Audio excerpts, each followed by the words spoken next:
Salut à tous, on se retrouve pour l'épisode 3128 du Zap Image. On commence aujourd'hui en ce lundi 25 novembre avec des anniversaires. Et tout d'abord l'Espagnol Pedri, il fête aujourd'hui ses 22 ans, on lui souhaite bien sûr un très bon anniversaire. Il y a également d'autres joueurs comme Stanislas Lobotka, joueur de Naples, il fête aujourd'hui ses 30 ans. On peut voir Derek Cornelius, défenseur de l'Olympique de Marseille, un joueur canadien qu'on voit quasiment jamais jouer. Bref, c'est son anniversaire aujourd'hui, 27 ans. Il y a qui d'autre, je sais pas, tiens, Moussa Silla, avant-centre de l'équipe de Schalke 04, il fête aujourd'hui ses 25 ans. Donc voici tous les anniversaires en tant que joueur. Il y a un grand coach qui fête aujourd'hui son anniversaire également ce 25 novembre, c'est Xabi Alonso, le coach espagnol du Bayer Leverkusen. Il fête aujourd'hui ses 43 ans. Et toujours avec cette date du 25 novembre, si on revient il y a 4 ans, jour pour jour en arrière, c'était le 25 novembre 2020, et ben Diego Armando Maradona nous quitte à l'âge de 60 ans. Donc déjà 4 ans qu'il est décédé, on pense fort bien sûr à cette légende argentine. On continue maintenant, on va parler de tout ce qui s'est passé comme tous les lundis. Sur le week-end dernier, là, il s'est passé énormément de choses. Et on commence tout d'abord avec le championnat de Ligue 1 et le dernier match. Je commence toujours avec le match qui s'est joué le dernier à 20h45 hier. C'était entre Nice et Strasbourg et c'est Nice qui s'est imposé 2-1. Lors de cette rencontre, donc Bard et Silla ont été les deux buteurs. Enfin, Silla but contre son camp, côté niçois. Bref, donc à noter que Strasbourg menait 1-0 dans le match et Nice a su renverser et gagner le match 2-1. Donc voici les statistiques de la partie. Bon, j'ai pas vu le match, mais bon, d'après les stats, la victoire de Nice est plutôt logique, vu qu'ils ont eu plus de possession, plus de tirs cadrés, plus de tout que l'équipe de Strasbourg. Et Diego Moreira, déçu après la défaite de Strasbourg contre l'OGC Nice, il a dit: je ne sais même pas quoi dire, tellement il y a de la frustration, c'est un match oublié, il faut directement rebondir la semaine prochaine, on n'a pas le choix. Donc prochain match pour Strasbourg, ça sera, il se déplace à Brest, une équipe en plus qui a besoin de points en Ligue 1. Et concernant cette rencontre, il n'y avait pas grand monde dans le stade. Normalement les gros matchs, le dimanche à 20h45, c'était la meilleure affiche. Mais là, il n'y avait pas trop de monde, parce qu'il y avait seulement 15 000 supporters niçois qui étaient attendus et qui avaient présent. Donc l'Alliance Riviera a pourtant une capacité maximale de 35 000 places, mais il y a seulement 15 000 supporters hier pour cette rencontre. Bref, on continue avec un autre match là. Il y avait beaucoup de supporters. C'était entre Lens et l'Olympique de Marseille. C'était samedi à 17h. J'ai regardé le match, j'étais devant ma télé, j'ai regardé ce match et j'ai pas été déçu. C'est vraiment une très belle rencontre. Et c'est Marseille qui s'est imposé 3-1. Donc comme j'ai dit, tout s'est passé en seconde mi-temps parce qu'il y avait 0-0 à la mi-temps et voilà en deuxième il y a eu des buts donc Rongier, Luis Enrique et Hochberg, un magnifique coup franc contre un but de Fulgini. Donc c'est vrai que Lens, comme je dis, j'ai regardé le match, Lens aurait pu mener en première période, ils ont quand même pas mal d'occasions et Marseille a su ne pas prendre de but et en deuxième ils ont été efficaces les Marseillais et du coup ils ont gagné le match. Voici les stats, regardez, c'est quand même une équipe ultra efficace Marseille, 7 tirs, 4 tirs cadrés, 3 buts, il y a eu seulement un arrêt du gardien Brice Samba qui a fait un match très compliqué. Et côté lensois, j'ai dit beaucoup de tirs, 16 tirs, 7 tirs cadrés, mais seulement un but marqué, eu 6 arrêts du gardien Rulli. Voilà, ça fait la différence quand tu mets ou non tes occasions.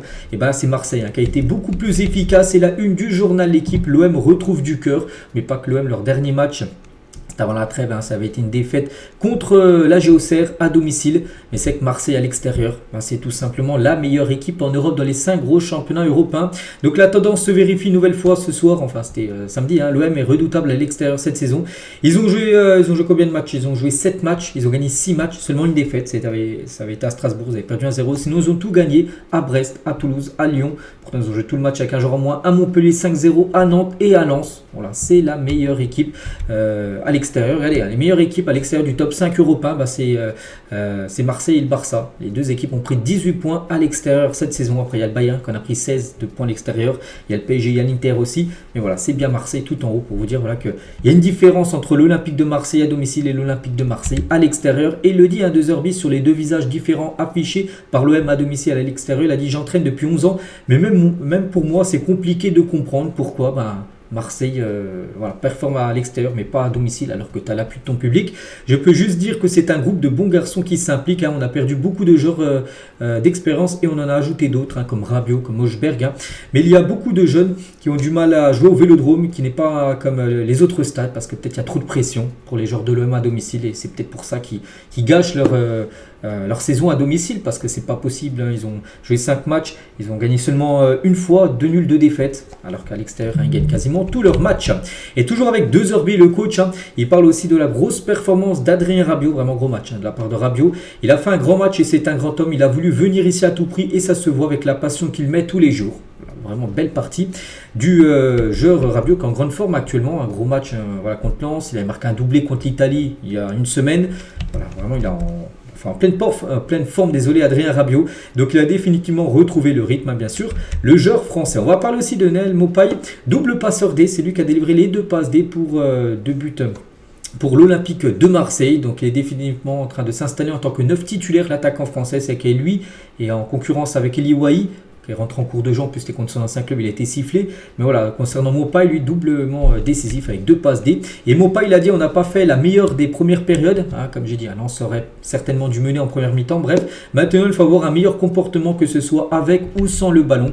Et voilà, bon après lui c'est toujours un joueur chambreur, hein, il le faisait déjà quand il était en première ligue à l'époque, donc là il a mis bonne nuit la team. Et en gros c'est la musique, surtout Pierre Bachelet, les corons, en gros c'est l'hymne, on peut dire, du côté de Lens. Il a mis cette musique, hein, par rapport à sa story Instagram, et qu'il a fait mal à Lens avec ses 2 passes D. Et dès qu'il a fini le match, dès qu'il est retourné à Marseille chez lui, bah, il s'est mis, parce qu'il joue souvent, il est souvent sur Twitch, hein. Il était en train de jouer à LoL, donc League of Legends, sur la plateforme Twitch. Bref, on va parler d'un autre joueur qui a été décisif également, c'est Luis Enrique, buteur, et déjà 5 buts pour Luis Enrique cette saison. Il faut ajouter aussi 4 passes D en plus de ces 5 buts. Vraiment un joueur aussi très très bon depuis ce début de saison. Et côté Lensois, donc voilà, pas un bon résultat, même pas du tout. La mine de Will Steele après Lens-Marseille, un dégoûté bien sûr le coach de Lens.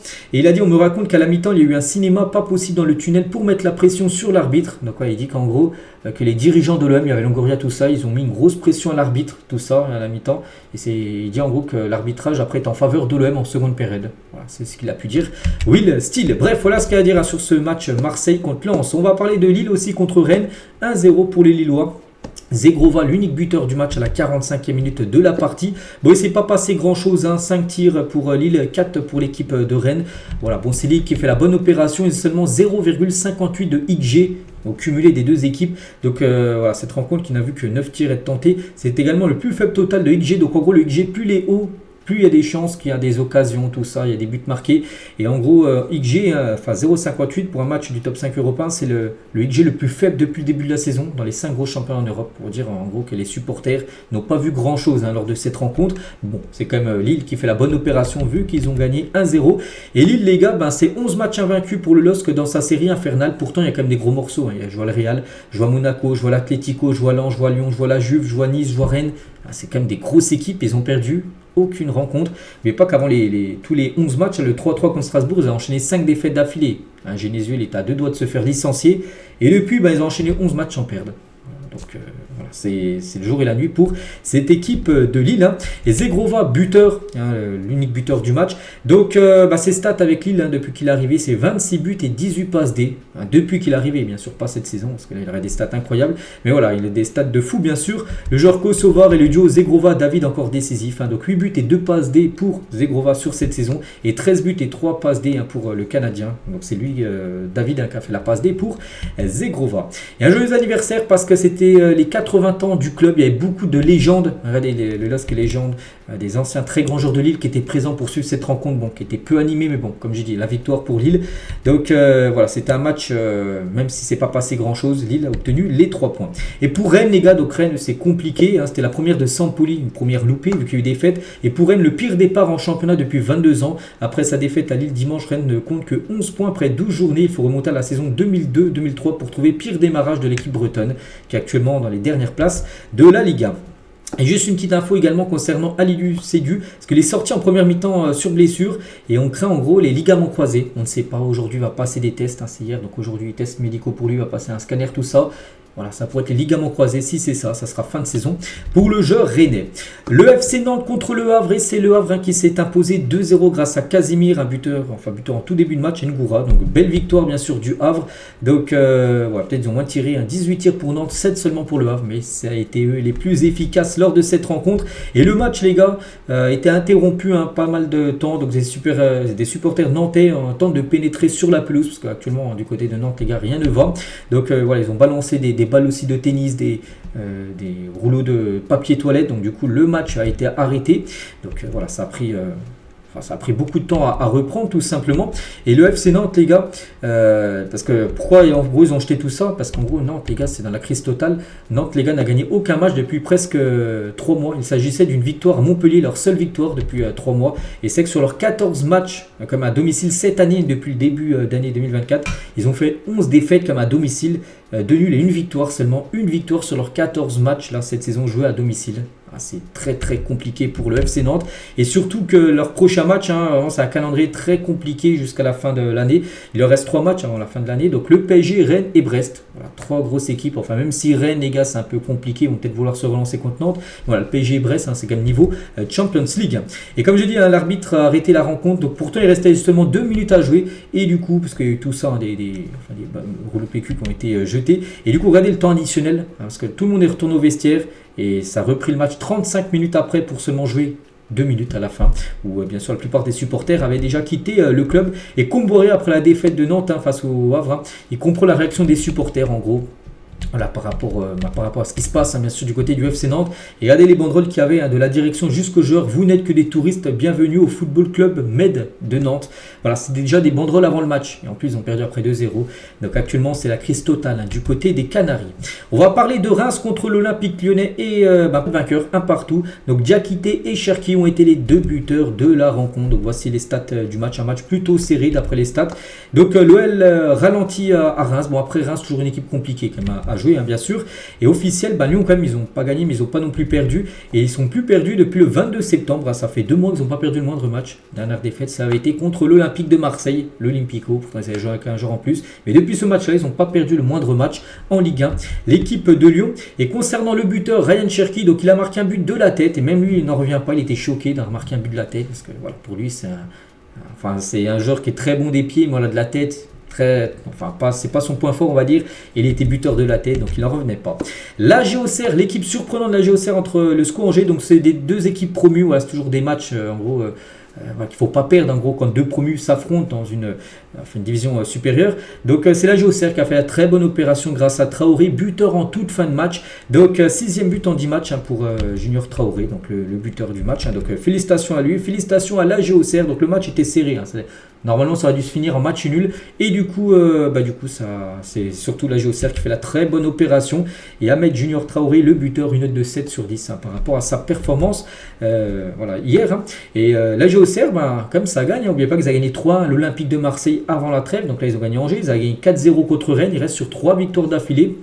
Et même sur leurs 5 derniers matchs, 4 victoires et un nul contre Lyon. 5 victoires en 7 matchs pour la Géocère qui est promu objectif maintien. Et pour l'instant, je crois qu'il doit être dans le top 7 quand même de la Ligue 1. C'est quand même incroyable pour eux. L'AS Saint-Etienne contre Montpellier. C'est l'AS Saint-Etienne qui s'est imposé 1-0 lors de cette rencontre. On peut voir les stats là aussi. Ça a été un match serré. On peut voir le même nombre de tirs, à peu près le même nombre de tirs cadrés. Et c'est Saint-Etienne qui a été plus efficace. Et à noter que le super petit faux stéphanois, pour rendre hommage à Rachid Mekloufi, légende du club qui est décédé là, il y a quelques semaines. Donc du coup, ils ont mis ce magnifique tifo, bien sûr, pour rendre hommage aux joueurs algériens. Et concernant les supporters montpelliérains, parce qu'ils auraient dû être présents, de base, il y avait 300 supporters montpelliérains qui étaient là. Et ils sont venus, mais ils ont été expulsés. Parce qu'en gros, il y a une bagarre survenue avant le début du match. Et du coup, personne n'est rentré. Il n'y avait pas de supporters montpelliérains.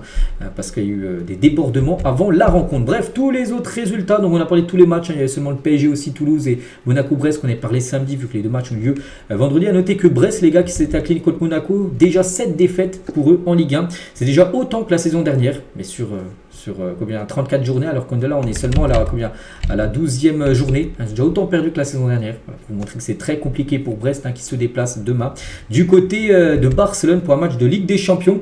Concernant le classement des meilleurs buteurs, donc Barcola toujours en tête, 10 buts, Greenwood 8 buts, David 7 buts, donc il y a peu de buteurs là. Enfin, il n'y a pas de joueurs qui ont marqué, on va dire, ce week-end. C'est Junior Traoré, c'est tout, 6. Voilà, sinon, les autres n'ont pas marqué sur ce week-end. Et au classement, ça donne quoi? Donc, le Paris Saint-Germain, bien sûr, toujours en tête, le PSG. 6 points d'avance sur l'équipe de Monaco qu'ils affronteront dans un peu moins d'un mois. Pour un match de Ligue 1, on s'affrontait 2 fois en Ligue 1 et 2 semaines après, le Trophée des Champions, début janvier. Donc, Marseille, bien sûr, avec sa victoire, repasse devant Lille. Après, il y a Nice, il y a Lyon, il y a la Géocère, 7e à la Géocère, j'ai dit. Et Montpellier, actuellement dernier, Angers et Nantes. Et Rennes à 15e, Rennes. Pour montrer vraiment que c'est très compliqué pour eux. Bref, voilà ce qu'il y a à dire sur la Ligue 1. On bascule très rapidement avec la Ligue 2. On va parler du Paris FC. Vous savez que c'est un club qui est toujours pas officiellement racheté. On sait qu'on parle du rachat, tout ça. Mais officiellement, c'est toujours pas fait. C'est à 99,9% fait, on va dire. Mais voilà, ils ont joué un match contre Annecy 0-0. Voilà, c'est que le Paris FC, en plus, regardez, ils ont. J'ai pas vu le match, mais bon, 3 tirs, 0 tir cadré pour le Paris FC. Donc ils n'ont pas existé.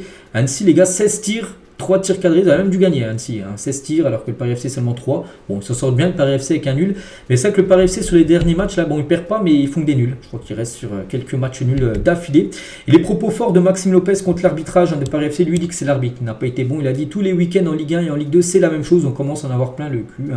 Pourquoi on ne met pas la VAR en Ligue 2? Parce qu'il n'y a pas de VAR en Ligue 2. Puis il dit qu'en gros, il y a des situations où ça va être en faveur du Paris FC. Donc il dit c'est le championnat le plus délaissé du monde, en gros, la Ligue 2. Bon, après, il est revenu, parce qu'il a dit ça à chaud. Il a dit, pour revenir sur mes propos à chaud après le match, au micro de Bein, au vu des réactions, parce qu'il a été beaucoup critiqué par rapport à ça, il a dit la forme n'était peut-être pas bonne, mais je continuerai de le penser et de me battre pour ça. Il faut aider les arbitres en Ligue 2 en ajoutant la VAR. Il y a trop d'erreurs chaque week-end, ça n'enlève rien à notre prestation moyenne cet après-midi. Où j'ai dit ils n'ont pratiquement pas existé, ils s'en sortent bien avec un match nul. Le Paris FC. Bref, les autres résultats. Voilà, de cette journée, il y avait Bastia contre Lorient, ça s'est fini à 0-0, mais je crois que le match a été arrêté, je peux, il y a eu des débordements. Sinon, ce soir, il y a Dunkerque à Ajaccio pour finir bien sûr cette journée de Ligue 2 et le classement. Donc le Paris FC, malgré qu'ils ne gagnent plus, mais ils enchaînent les nuls, et ben ouais, ils sont toujours en tête, mais bon, derrière ça revient. Lorient 27 points, Metz 25, Dunkerque 25. Donc Dunkerque, en cas de victoire sort, il pourrait revenir sur le Paris FC. Donc voilà ce classement de la deuxième division française. Bref, on quitte maintenant la France, direction l'Angleterre, et on commence avec la Première Ligue. Et bien sûr Liverpool, les leaders. Et Liverpool se déplaçait hier du côté de Southampton. J'ai regardé la deuxième mi-temps et ça a été un match où Liverpool était mené comme dans le match et ils ont su revenir parce que c'est une grande équipe Liverpool en gros. Donc Szoboszlai buteur et Mohamed Salah double buteur en fin de rencontre. Donc belle victoire bien sûr de Liverpool, 27 tirs, 11 tirs cadrés pour Liverpool, 3 buts marqués. Ils préparent bien la réception du Real Madrid après-demain, donc mercredi en Ligue des Champions. Donc un match fou, donc Liverpool a un coup mené 1-0. Ensuite c'est Southampton qui est revenu et qui est passé devant au tableau d'affichage devant. Puis après c'est Liverpool qui est repassé devant Southampton. Puis après le match n'a plus bougé, enfin le score n'a plus bougé. Et le mot de la fin par rapport à Mohamed Salah qui est exceptionnel ce joueur. N'oubliez pas que ce joueur n'est pas nommé pour être élu meilleur joueur africain, enfin ballon d'or africain. C'est fou les gars. Il est tellement bon les gars, je sais pas, non, on va pas dire non plus que c'est un joueur sous-côté, parce qu'on sait que c'est un très bon joueur, mais c'est un joueur qui aurait dû certainement remporter au moins un ballon d'or dans sa carrière, le joueur égyptien. Quel joueur, hein. Donc Salah en première ligue cette saison, donc là doublé hier. Donc 12 matchs, 10 buts, ça il vient d'avoir des 10 buts en première ligue, plus 6 passes D. Voilà, ici on rajoute bien sûr la Ligue des Champions, tout ça. Donc ça fait 18 matchs, 12 buts et 10 passes D. Si on rajoute les autres compétitions, donc voilà, comme d'habitude, c'est des stats de fou pour Salah. Et Salah a inscrit son 300e but de sa carrière en club. Lui qui a joué à Liverpool, à l'AS Roma, à Chelsea, à la Fiorentina, à Bâle et un club tout à droite que je vois pas qui c'est. Enfin, je connais pas l'élection, donc je ne vais rien dire. Donc voilà, déjà 300 buts en carrière, en club, sans compter bien sûr les buts qu'il a pu inscrire en sélection. Et Salah, les gars, a pris un jaune. Donc au cours de toute sa carrière en première ligue, Mohamed Salah a reçu 9 cartons jaunes en tout et 5 d'entre eux pour avoir enlevé son maillot après avoir marqué, parce qu'après le deuxième but, il a marqué un doublé, donc le but du 3-2 on va dire, il a enlevé son maillot et voilà, du coup il a pris un jaune. 9 cartons jaunes, 5 après avoir marqué, il était content, il a enlevé un maillot, ça c'est une stat folle. On va parler du coach Arne Slot, on pensait que l'après-club allait être compliqué, pas du tout les gars, 31 points pris sur 36 possibles pour Arne Slot. Jamais un entraîneur n'avait réalisé un tel début de saison pour sa première saison sur un banc de première ligue. Voilà, le Liverpool d'Arne Slot tout simplement est monstrueux. On va parler juste côté en face, Armstrong, donc un joueur qui a été buteur, il a fait aussi une passe D pour un de ses coéquipiers, bon il a perdu 3, ils ont perdu, mais bon, il a fait plein de trucs lui. Donc il a marqué, il a fait une passe D, il a pris un jaune, il est sorti et il a loupé un penalty. Voilà, donc un match fou pour l'attaquant de Southampton. On continue avec les Dauphins de Liverpool, parce que Liverpool, très bonne opération, surtout que City, c'est quand même les duels à chaque fois City-Liverpool pour remporter le championnat. City actuellement c'est la crise totale, ils étaient déjà sur 4 défaites d'affilée. Et là, une 5e défaite d'affilée. Ils ont pris un 4-0 à domicile contre Tottenham. Donc Maddison, les gars, un énorme match de la part de Maddison. Porro et Johnson, les 3 buteurs, vu que Maddison a marqué un doublé. Voilà, quand même 4-0 pour City à domicile. C'est fou ce qui s'est passé. Donc voilà, c'était un Tottenham ultra efficace. 9 tirs, 7 tirs cadrés et 4 buts. Manchester City, c'est 23 tirs, 0 but marqué. Énorme performance du gardien, bien sûr, de Tottenham. Et Maddison fait danser Manchester City, bien sûr, vu qu'il a fait un très gros match, bien sûr, le milieu anglais. Et c'est vrai que City, les gars, la dernière fois qu'ils avaient perdu à domicile en Première Ligue, c'était en 2022, c'était il y a 2 ans. Ils avaient perdu en novembre 2022, donc il y a 2 ans, tiens, contre Brentford, à domicile, je vous perds. Donc voilà, 2 ans après, là, c'est la crise totale. Et comme je dis, pour la première fois de sa carrière, l'entraîneur Pep Guardiola enchaîne 5 défaites de suite depuis la défaite contre Tottenham, 2-1, le 30 octobre. Après, ils ont perdu contre Bournemouth, ils ont perdu contre le Sporting 4-1, ils ont perdu contre Brighton 2-1. Et là, ils ont perdu de nouveau contre Tottenham, qui les avait battus il y a à peu près 2 semaines, enfin 3 semaines. Donc voilà, il vient de prolonger, mais pourtant cette semaine en 2027, on ne pense pas qu'il est sur la sellette, malgré, parce que ça reste quand même Pep Guardiola. Mais bon, il va falloir quand même changer de dynamique, bien sûr, pour cette équipe de City, parce qu'actuellement c'est la crise. 5 défaites d'affilée, c'est quasiment du jamais vu. Du côté de cette équipe, et City nage en pleine crise, donc 5 défaites de suite, une première depuis la saison 2005 pour Manchester City. Une défaite à domicile, donc une première depuis novembre 2022 face à Brentford. Après 52 matchs d'affilée sans perdre à domicile en Première Ligue. Et une défaite par 3 buts d'écart à domicile, ils en ont pris 4. Une grosse volée. Bref, une première depuis 2003. Une défaite à domicile avec 3 buts d'écart, même 4 buts d'écart on peut dire. Donc c'était plus arrivé depuis 20 ans. Donc c'est une crise totale du côté de City. Une stat aussi qui fait mal pour eux. Donc il faut remonter à 1956 pour voir un champion d'Angleterre, parce que City a gagné le championnat. N'oubliez pas qu'il reste sur 4 championnats d'affilée gagnés. Bon, j'ai pas dit que c'était fini pour eux. Il va falloir maintenant prendre des points, parce que Liverpool gagne tout et eux ils gagnent plus actuellement. Donc bref, il faut remonter à 1956 pour voir un champion d'Angleterre perdre 5 matchs d'affilée, toutes compétitions confondues. Donc voilà, pour montrer que c'est la crise totale du côté de Manchester City. Mais maintenant, les gars, tout le monde est au fond du trou actuellement. Et pourtant, il y avait Rodri qui était là. Donc Rodri, il n'a pas joué Rodri, mais il était présent en loge, bien sûr, pour suivre cette rencontre. Parce que je vous l'ai dit que Rodri était là pour présenter son ballon d'or aux supporters. Voilà, avant cette rencontre, c'était avant le match, bien sûr. On a pu voir quelques photos de Rodri, bien sûr, avec cérémonie, voilà, tout ça. Après, quand on sait ce qui s'est passé avec le résultat de l'équipe, ça qui manque beaucoup, ce Rodri actuellement du côté de son club de Manchester City. Bref, et prochain match pour eux, voilà, ça sera contre Liverpool. Voilà. Donc, semaine prochaine, Liverpool-Manchester City. Donc, pourquoi pas, ça peut être le match de la relance pour City. S'il y a une défaite, ça fera 6 défaites d'affilée, parce que Liverpool est actuellement meilleur que City. On verra. Donc voilà, Liverpool-City, ça sera dimanche prochain. On continue avec les 3e actuellement. Derrière, Liverpool 1er, City 2e. C'est Chelsea actuellement les 3e. Et Chelsea jouait samedi en début d'après-midi contre Leicester. Et 2-1 pour Chelsea. Jackson et Enzo Fernandez ont été les 2 buteurs contre un but de Jordan Ayew sur penalty en toute fin de rencontre. Donc parfait pour Chelsea. 16 tirs, 7 tirs cadrés, 2 buts marqués. Donc la victoire logique, bien sûr, des Blues. Et Enzo Fernandez a inscrit son premier but. Donc il a été buteur et passeur D, décisif sur les 2 buts, le joueur argentin. C'est vrai que Fernandez est en très grande forme depuis le mois de novembre. Voilà, donc là, Pérou avec l'Argentine n'avait pas ni marqué ni passeur D, mais Paraguay il a fait une passe D, Arsenal a fait une passe D, FC Noah, c'est bien sûr un match de conférence league, vous avez gagné je sais plus 7 ou 8-0, il a fait 3 passes D, donc voilà, actuellement il est en grande forme. Le joueur Enzo Fernandez. Et l'autre buteur c'est Nicolas Jackson, et cette saison en championnat, c'est déjà 7 buts et 3 passes D, donc ça il vient d'atteindre la barre des 10 buts et passes D cumulés en 12 matchs de championnat. Donc et concernant ce joueur, donc c'est déjà son 21e but en championnat en 47 matchs. Donc il dépasse déjà Fernando Torres qui avait inscrit 20 buts en 110 matchs. Torres il a inscrit un but de moins, mais en 2 matchs, enfin 2 fois match de plus joué que les stats bien sûr de Nicolas Jackson. Et concernant en face Jamie Vardy avec Leicester, donc ils ont perdu. Jamie Vardy, il a joué, il n'a pas marqué, mais toujours avec sa Red Bull, il boit toujours une Red Bull avant les matchs. Voilà, ça lui a pas en gros, il n'a pas marqué, voilà. Mais concernant l'entraîneur, c'est fini. Voilà, officiel, Leicester vire son coach Steve Cooper par rapport à cette nouvelle défaite, bien sûr, pour Leicester qui est dans les dernières places du championnat. Arsenal tient 4e du championnat, et confirme sa 4e place. Il joue contre Nottingham, qui était 3e il y a à peu près 2 semaines. Là, c'est redescendre un peu au classement vu qu'ils enchaînent les défaites. Ils ont pris 3-0 Nottingham. Donc Bukayo Saka partait et Noah Neri, premier but pour lui, le jeune joueur de 17 ans là que je parle de temps en temps. Premier but pour lui du côté de la Première Ligue. Pour ce jeune joueur qu'on parlera beaucoup, je pense, dans le futur. Donc voilà, 3-0 pour les Gunners.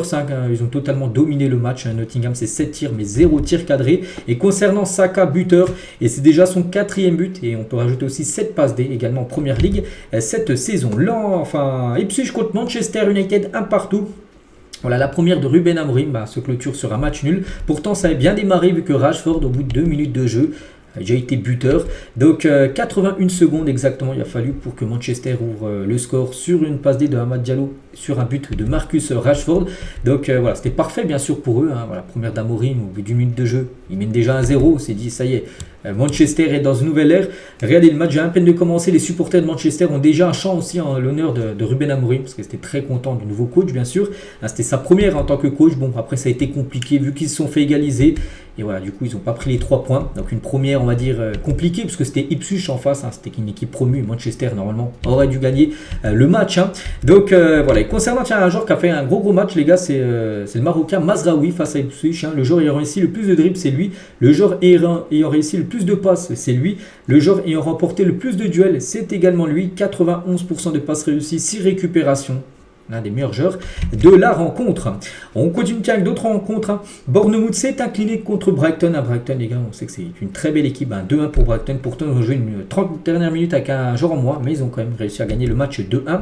Wolverhampton s'est imposé 4-1 du côté de Fulham. Une victoire très importante, bien sûr, pour Wolverhampton. Aston Villa qui fait du surplace actuellement 2 partout contre l'équipe de Crystal Palace. Le match nul entre Everton et Brentford 0-0. Tous les autres résultats, je crois que je parlais de tous les matchs. Donc ce soir, il reste Newcastle-West Ham pour finir cette journée de Première Ligue. Et le classement, Liverpool, les gars, s'envole. Regardez, Liverpool 31 points et City 23 points. Voilà, donc ça fait combien? Ça fait 8 points d'écart. 8 points d'écart, oui, on est seulement à la 2e journée. Mais il faut les rattraper, il faut les combler, ces 8 points de retard. Donc prochain match, on se dit, c'est Liverpool contre City. Donc si Liverpool venait à gagner contre City, ça ferait du 11 points d'écart. Donc voilà, pour montrer l'importance du match dimanche prochain. Bon, après, il y a Chelsea 22, Arsenal 22, Brighton 22, il y a Tottenham. Et Manchester, ils sont nuls, toujours très long au classement. 12e Manchester United. C'est toujours une grosse déception. Donc les derniers, Southampton, Crystal Palace et surtout les 3 derniers de cette Première Ligue. Bref, on quitte l'Angleterre, direction la Liga. Et on commence avec ce Leganés Real Madrid. Tiens, j'ai regardé le match. J'étais devant ma télé, j'ai regardé ce match.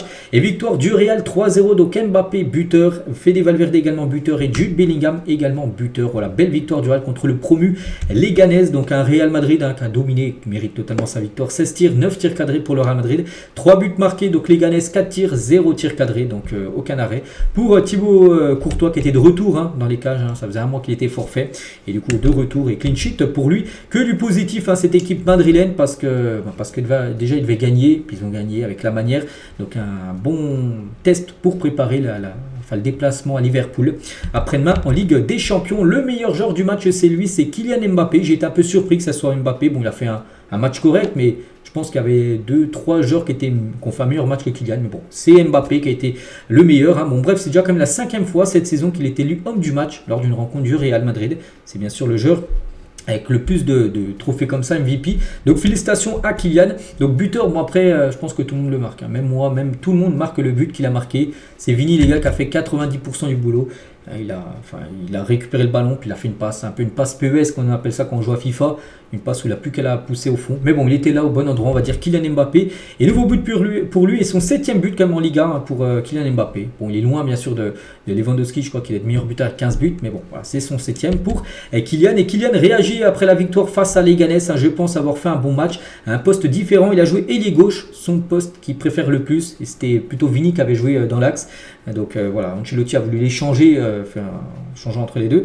Et du coup, voilà, il dit qu'il a fait un bon match. Oui, ça a été un match correct. Voilà, on sait qu'après, il peut faire beaucoup mieux. Bon, bref, je peux jouer à n'importe quel poste. Je veux juste aider et bien jouer. J'ai une très bonne relation avec Vini. Les meilleurs joueurs sont au Real et nous sommes prêts à gagner. Voilà la déclaration de Kylian Mbappé à la fin de la rencontre. On va parler de ce joueur qui a encore mérité pour moi d'être élu homme du match. Il a été buteur, lui en plus, sur un magnifique but, coup franc direct, coup franc direct, Fede Valverde, puis il a joué un poste où il joue aussi très rarement défenseur droit.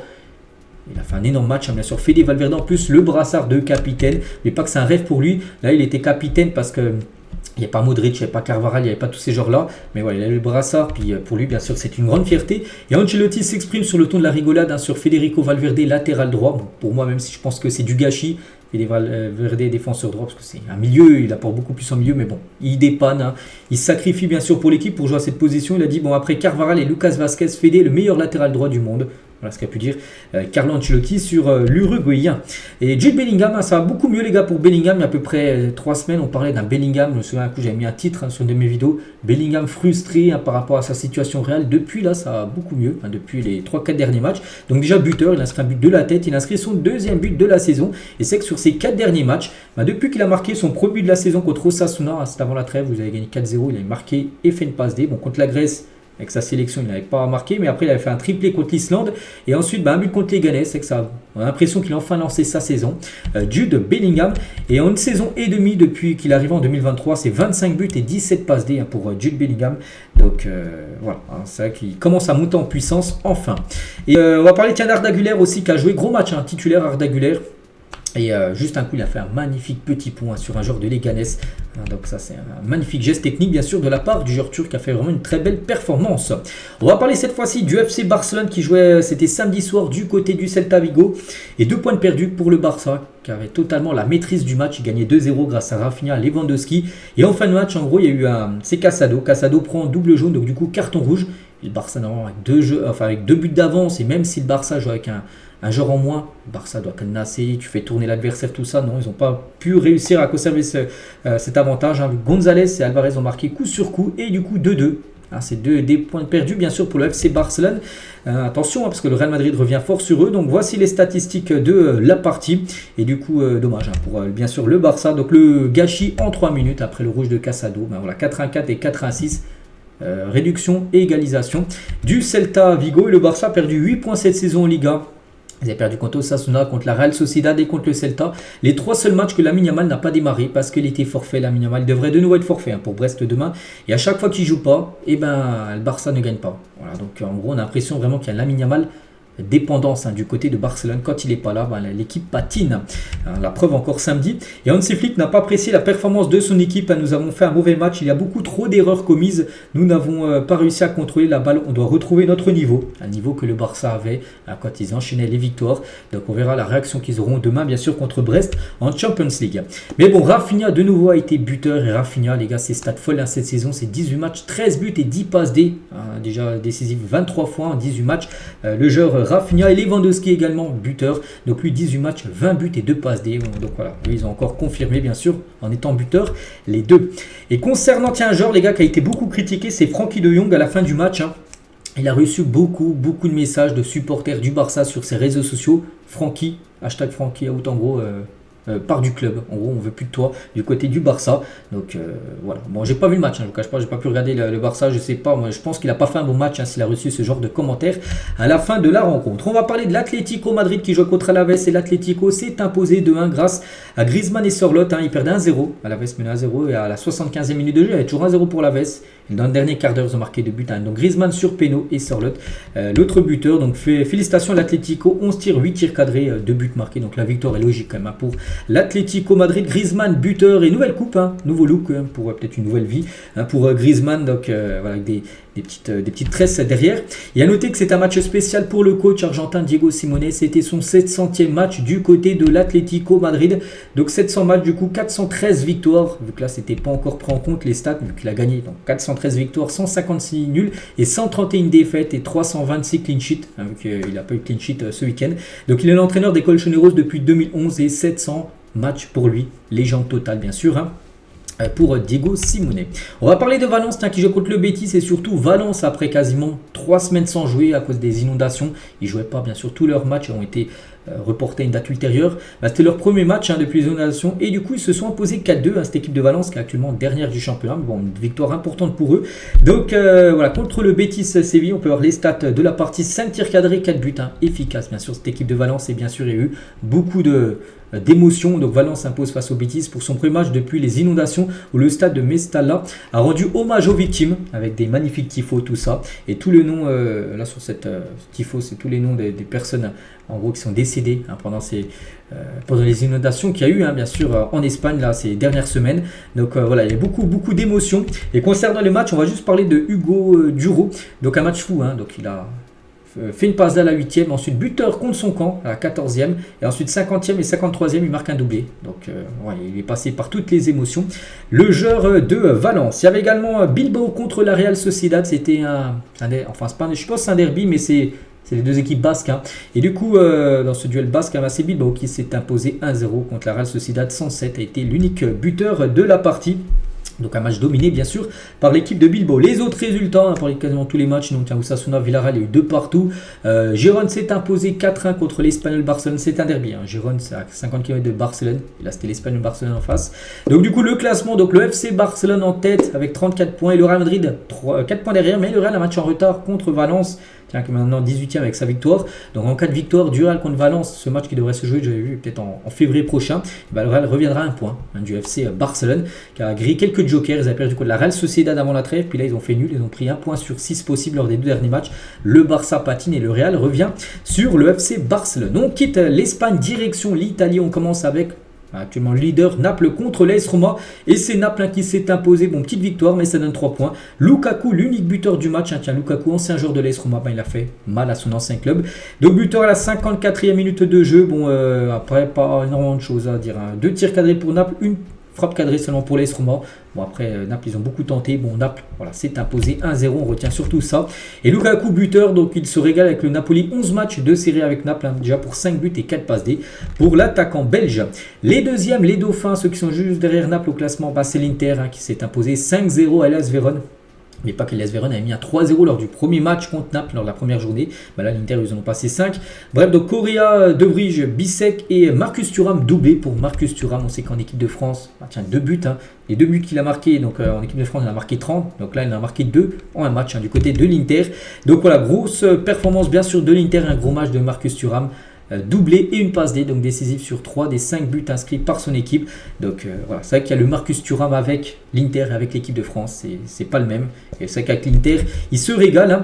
Et cette saison en Serie A, donc c'est 13 matchs joués déjà pour 9 buts marqués en championnat et 6 passes D pour l'attaquant français.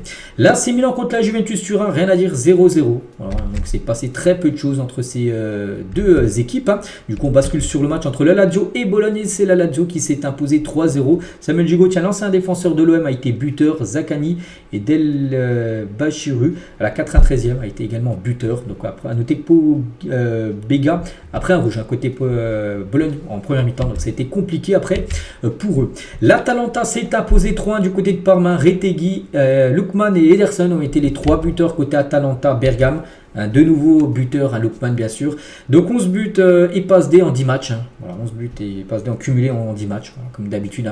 Encore une belle performance du joueur nigérian. Et Retegui également buteur, les gars. Donc un début de saison tonitruant en Serie A. 13 matchs, 12 buts et 3 passes D. Je crois que c'est lui actuellement le meilleur buteur devant Marcus Thuram, meilleur buteur du championnat italien. La Fiorentina, qui est actuellement 3e comme de Serie A derrière Naples et l'Inter, ils ont gagné 2-0 à Como, l'équipe de Fabregas. Encore avec un but de Moschin. Moschin, les gars, sur ses 4 derniers matchs avec la Fiorentina, il a marqué quand même 7 buts. Voilà, donc lui aussi, les gars, performe énormément. L'ancien parisien. Les autres résultats. Torino a fait un partout contre Monza. Le Genoa a fait 2 partout. Tiens, la première de Vieira, le coach. Donc 2 partout contre Cagliari. Donc ce soir, Empoli, Udinese et Venise, Lecce. Voilà, de ces 2 matchs demain. Et le classement, donc Naples, un point d'avance devant l'Inter. Après, c'est serré, regardez, 29, 28, 28, 28, 28, 25. Donc voilà, il y a quand même 4 équipes avec 28 points. Et Naples est juste devant avec 29. C'est ultra serré du côté de l'Italie, et Venise, Lecce et Monza sont actuellement les 3 dernières au classement. Du côté de l'Allemagne, bien sûr, pour finir le top 5, Dortmund contre Fribourg. Dortmund s'est imposé 4-0. Félicitations bien sûr avec cette très belle victoire. Ils ont dominé bien sûr le match et gagné logiquement. A noter que Ben Sebaini n'a pas été buteur, mais il a délivré 2 passes D lors de cette rencontre, le joueur algérien. Leverkusen qui perdait 2-0, les gars, à la 21e. Il y avait 2-0 pour Edenheim et ils ont gagné 5-2, Leverkusen, avec un triplé de Patrick Schick, un but de Granit Xhaka et un but aussi de Palacio. Donc belle victoire du Bayer Leverkusen.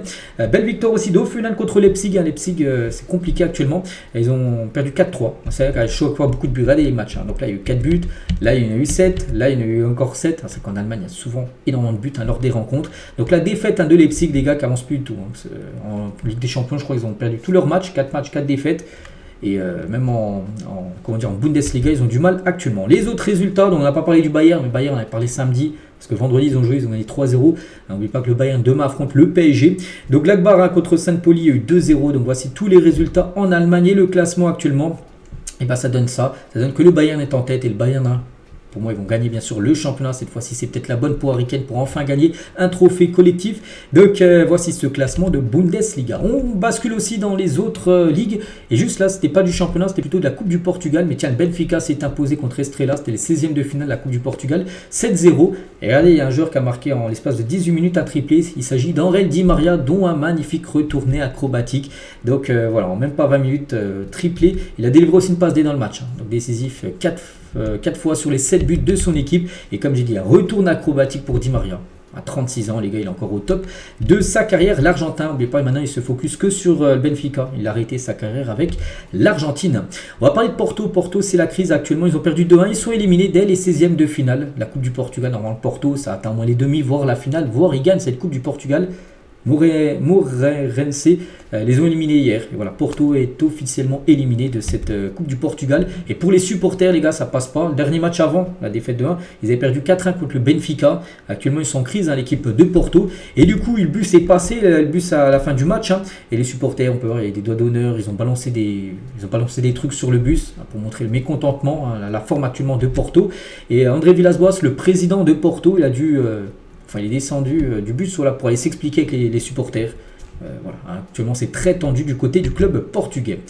On quitte le Portugal du direction la Turquie avec les résultats du week-end. Je sais pas, on pourrait parler de qui. Il y a le Beşiktaş, c'est incliné quand même 4-2 contre Göztepe. Ce soir, il y a Trabzonspor, Adana Demirspor. Le Fenerbahçe s'est imposé 6-2. Charles Galatasaray se sont imposés 1-0. Samedi, le classement toujours dominé par le Galatasaray, qui a 5 points d'avance sur le Fenerbahçe. Du côté de la Ligue néerlandaise, donc les grosses équipes, le Feyenoord ont gagné.